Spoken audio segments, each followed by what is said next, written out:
દર્શક મિત્રો, એક ભારત ન્યૂઝ મીડિયામાં આપનું હાર્દિક સ્વાગત છે। વડાલી શહેરમાં સાબરકાંઠા બેંકમાંથી થયેલ 1.50 લાખ ચોરીનો ભેદ ગણતરીના સમયમાં ઉકેલાયો। વડાલી શહેરમાં સાબરકાંઠા બેંકમાંથી ગ્રાહકના કપડાની થેલી કાપીને 1.50 લાખ રૂપિયા લઈને ફરાર થઈ ગયેલા આરોપીને એલસીબી પોલીસે ઝડપી પાડ્યા।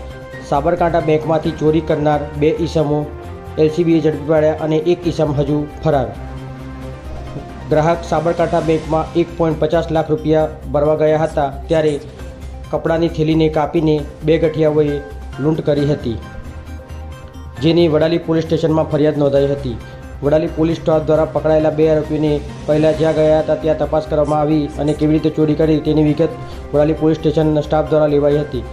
3 આરોપી પૈકી 2 આરોપીને ઝડપી લઈને ચોરી કરેલ રોકડ રકમ 1.50 લાખ હિંમતનગર બી ડિવિઝન પોલીસને સોંપાઈ હતી।